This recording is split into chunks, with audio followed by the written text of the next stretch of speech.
પાલનપુરમાં ગુરુ બ્રાહ્મણ સમાજ દ્વારા હત્યારાને ફાંસીની સજા આપવામાં આવે તે માટે આવેદનપત્ર આપવામાં આવ્યું હતું. ગુનામાં સંડોવાયેલા અન્ય આરોપી પણ પોલીસ દ્વારા ઝડપી લેવામાં આવે તેવી માંગ.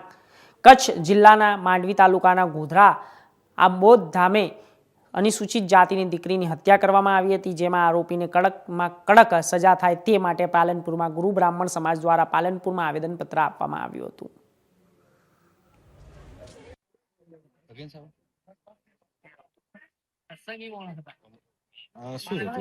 કચ્છ જિલ્લાના ગોધરા અંબેધામ જિલ્લા ગામમાં અમારી દીકરી ગૌરીબેન ગરવાની હત્યા કરવામાં આવી છે.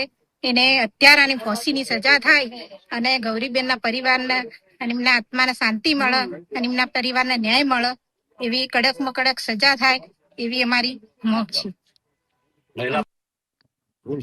કચ્છ જિલ્લાના માંડવી તાલુકાના ગોધરા અંબેધામ ખાતે સ્વ ગૌરીબેન તુલસીભાઈ ગરવાની ક્રૂર કરપીણ હત્યા કરવામાં આવી.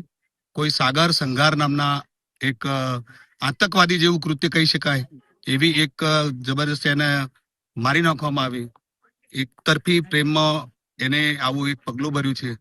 એ આરોપીને ફાંસીની સજા થાય અને એસઆઈટીની રચના કરી સ્પેશિયલ ઇન્વેસ્ટિગેશન ટીમ દ્વારા એની જાંચ થાય અને એની સાથે સંડોવાયેલા બીજા આરોપીઓ પણ ઝડપથી ધરપકડ થાય અને એ મહિલાને ન્યાય મળે. આ એક મહિલાનું ક્રૂર હત્યા કહેવાય અને એને અમે સખ્ત શબ્દોમાં વખોડીએ છીએ. ગુજરાત ગુરુ બ્રાહ્મણ સમાજ શું બાબતની રજૂઆત છે?